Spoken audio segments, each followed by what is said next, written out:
Different companies handle competition in different ways, but it seems like GPD is not handling it in the best way. So I guess let's just go ahead and check it out.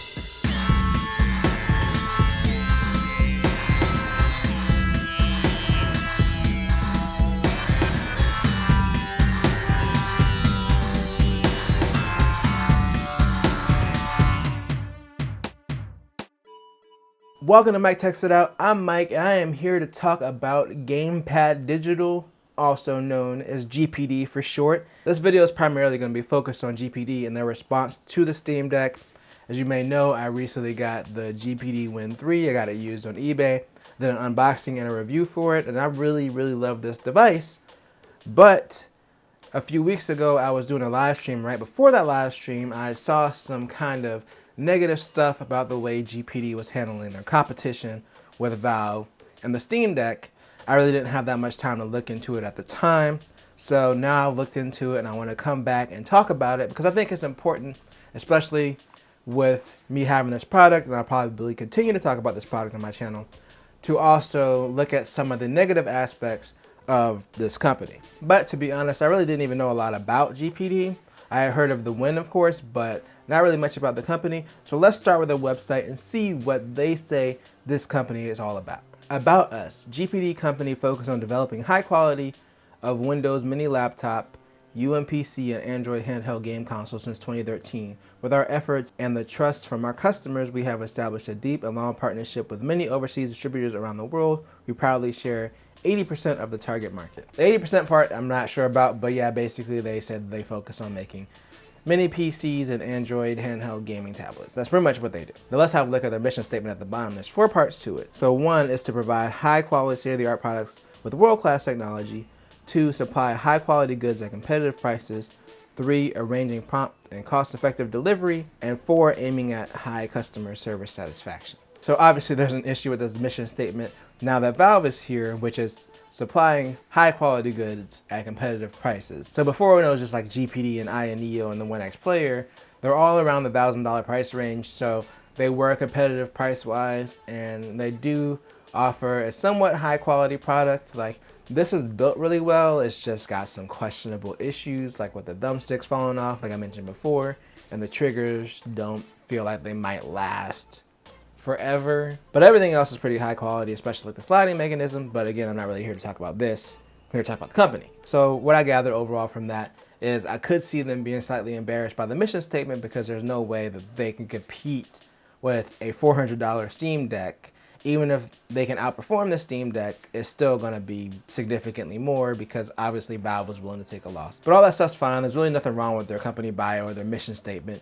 The issue really started 3 months ago when they decided to post on this Chinese forum about the Steam Deck. So I found this post on Reddit, which was translated from Chinese. It might not be 100% accurate. The poster did link the original article, and I just did the Google Translate, and it was pretty close to what the Reddit article said. It was basically GPD going at Valve and the Steam Deck with a bunch of stuff that really wasn't true, and to me it just makes them look bad. So let's go over this translated article again. This is translated. It might not be 100% accurate, but you can get the gist of what they're trying to say. So basically they start off with comparing the Steam Deck's custom APU with the performance of their devices, basically saying it's less powerful than a Ryzen 3 5300U, and there's nothing outstanding about it. Now, I'm not going to read word for word what they're saying here, but basically they're saying this chip is nothing great. The frequency is lower than our chips, and frequency between 2 different architectures, because the GPD Win, for instance, just runs Intel, and obviously Steam Deck is AMD based. It's not really going to be a one-to-one comparison anyway. There are some times when frequency does matter as far as applications and gaming, and sometimes where it doesn't, but because a chip has a lower frequency doesn't automatically mean it's going to perform worse than another chip, especially on a different architecture. So that whole thing is just stupid. We can automatically go ahead and just debunk that right off the bat. They also try to say the Steam Deck's GPU is not going to be as powerful as their products. Then they also say the Steam Deck's only got a 15 watt TDP, whereas technically The Win 3 can go up to 25 watts, and they said that it may beat the GPD Win 3 at 15 watts in Windows, but you can push past that because you can pull higher TDPs with the Win 3, which technically is somewhat true. It really depends on the game. I have seen instances where if the game works, which is an issue with Intel's graphics, in some cases, like with The Witcher 3, it does play better on the Win, but it's not really like a definite thing. Plus, at 15 watts, the Steam Deck definitely destroys the Win 3. And at a lower TDP, which generally means better battery life. So it's not like necessarily having the higher TDP to push performance is overall better, because you do lose battery life even if you do get that better performance. But they conclude that section just by saying that overall the performance of the Steam Deck is not as good as the Win 3 or the Win Max 2021. Okay, this is where it starts to get really stupid, because then they go into Steam OS and they basically just say that it's a platform for running games and you really can't do anything else on it, like install LibreOffice or whatever app you want, which is clearly not true. Like, even when they demo the thing, they show the desktop interface for the Steam Deck. It's just running Arch Linux. Like, yes, it is a customized version of Linux that Valve made, but it's still Linux. You still have your full desktop. You can still install other things up there, including emulators. They also list a breakdown of all the weaknesses. They basically say it's way larger. It has a small battery capacity. It's only 40 watt hours, whereas the Win 3 is 46 watt hours and the Win Max is 57 watt hours. I don't think 46 and 40 is that huge of a difference, especially because the Steam Deck can perform more efficiently at 15 watts than the Win 3 can, but okay. Doesn't support Thunderbolt 4 as single application scenario, can only play games. Thunderbolt 4 is a big advantage for the GPD Win 3, but saying that it only does gaming applications, again, completely not true. So even that point where they had like an advantage, they just muddled it with lies. So that every time they have an advantage, it just make it look stupid. There are too many uncertainties, such as whether there is a corresponding Windows driver after installing Windows 10. For example, whether the 2230 SSD can be replaced. Steam Official said not suitable for replacement. What are the compatibilities? Steam had already released a video of how to replace the SSD before the thing even shipped. So yes, they don't recommend it, but you can do it, and it's relatively easy to do. So we already debunked that months ago, like even before this post. I mean, this post was about 3 months old, so even by that point, we already knew that the SSD was replaceable. The further this post goes on, the worse it gets. The next part is, don't kid yourself. The reason Gabe created this product is to make a closed ecosystem, not to let you install Windows to play pirated games. What? Are you really promoting pirated games for your handheld?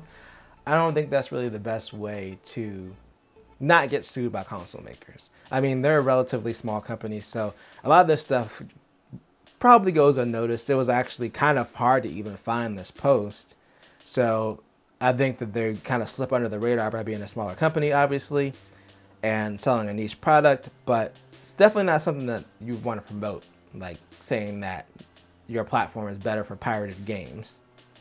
That's stupid. So basically from there, they go on to say that the Steam Deck is a closed platform just like the Nintendo Switch, with the ultimate goal of getting companies to develop exclusive games for their handhelds. And as long as there's a large enough user base, there'll definitely be exclusive games. With exclusive games, you can compete with the Switch. I think you're too naive if you don't understand the logic of capitalists. Think about it, losing money to sell Windows 10 compatible hardware for players to play pirated games. Now what does he want, just to make you laugh?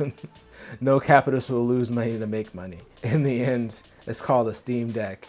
It's a closed system. Capitalists will reveal its hideous face when there are enough users, and the hardware will prevent you from installing any third-party systems. You can only buy games from the Steam platform. And then they basically ask if Epic will basically do the same thing. And they said, besides, if you want to play pirated games, you still have to go to Windows. And basically they finish it off by saying, all my life I had to fight. Okay, I might have paraphrased that last part, but basically that's the whole gist of what they posted.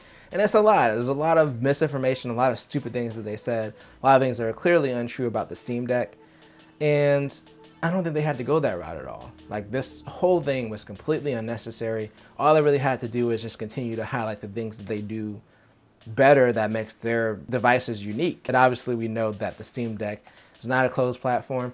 Now, obviously, Valve is looking at making money from the Steam Deck because if you're using Steam OS, you are more likely to buy Steam games, and they do get their cut of the sales from Steam games. And that allows them to sell this hardware probably at a loss because, to be honest, starting off at $400, they're probably not really making a profit on the hardware, but they are going to make a lot of that back from selling games on Steam. And GPD is not going to be able to do that. They don't have their own platform where they sell games or really any other way to make revenue other than selling possibly accessories for these devices, but that's not going to make them nearly as much money as Steam. Not enough money where they can take a loss on the hardware. And also, all of their devices up until this point have been crowdfunded, so obviously they're still a smaller company, and it's just going to be hard for them to compete if they really want to compete with the Steam Deck. I think really trying to compete with the Steam Deck that way, instead of just being like, yeah, our product costs more, but we have premium features like slide up keyboard and Thunderbolt 4, which I am going to do a video about soon. I have an eGPU and I've been playing it, and it's actually been an awesome experience. It completely changed my opinion of this device, which was already pretty positive. It's something the Steam Deck doesn't have. You can't connect an eGPU to the Steam Deck.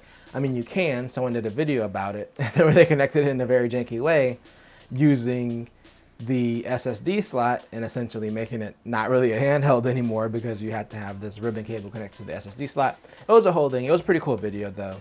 I don't remember who the video was by, but I'll put their channel on the screen if you want to go look it up. But anyway, you would think that's the worst part of it, but no. Gaming on Linux, it's a YouTube channel and they also have a website. So they reported that GPD on their official YouTube channel has actually been stealing videos from other creators and basically splicing it up and putting it in their videos for their comparisons with like the GPD Win 3 and the Steam Deck. So they're stealing people's Steam Deck videos and they'll have the game playing and they'll just cut to their video of the same game, obviously performing better without crediting the YouTuber at all. And I also referenced a second article because Gamerant did an article about the story as well. They specifically listed YouTuber Gaming.it, and they've actually apparently filed copyright claim against GPD. I don't know what came of it. I can't really find any information, but I did find one of the videos where they clearly stole something from this creator. And yeah, basically they just spliced up parts of their video for Assassin's Creed Odyssey and then flipped over to their recording of the GPD Win 3 running the same game, obviously wanting to make it seem better. You know, they're just messy.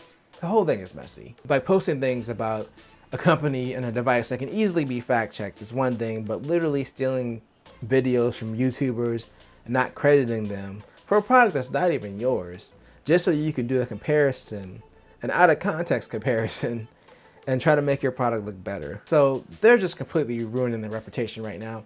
And I think a lot of it has been kind of overlooked because, like I said, they kind of slip under the radar because they are a smaller company. So that's the reason I wanted to do this video.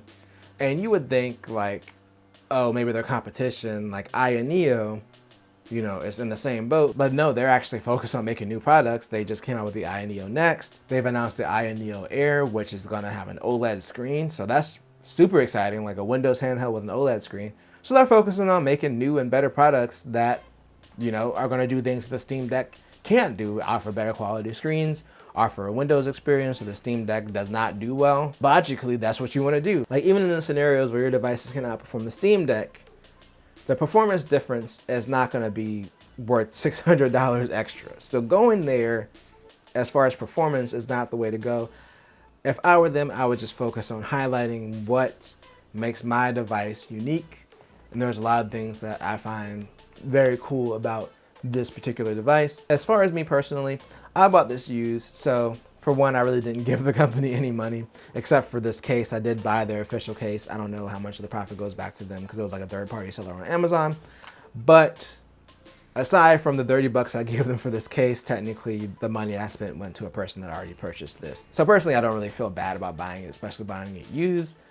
I don't think I would support them as far as another like Indiegogo campaign to raise money for their next device. after all of this has happened. I'm not really one of those people like, oh, the company did something bad, so I'm going to shun them, unless typically it affects the quality of their product or the trustworthiness of their product. Kind of like the reason I ditched Amazon, because they decided to turn on a feature to share everyone's Wi-Fi without their permission, unless you opted out of it, which you had to know about it to opt out of it, and they didn't make it clear and transparent. Because of the way they're acting, it does make me distrust them a little bit, which is why I said like I wouldn't support like a new product they put out unless they completely change their attitude and turn everything around. But I am fine with buying one of these used. I'm still fine with talking about it. I still am going to talk about it because it is one of the cheaper devices on the used market if you want a Windows alternative to something like the Steam Deck. So that's my stance on it personally. I felt like I just had to do this video because I want it to be known, in case anyone's looking at the GPD Win 3, like there are positives and there are negatives, and sometimes that's with the product and sometimes it's also with the company. So make your own informed decision about it, do your research. I'm not telling you how to feel about it, but it is what it is. And what it is right now is me bringing this video to a conclusion. But if you enjoyed this video, then make sure to tell a friend, tell a coworker, like, share, and subscribe, and hit the bell notification to get notified when I drop a video, and always do at least 2 things at the same time.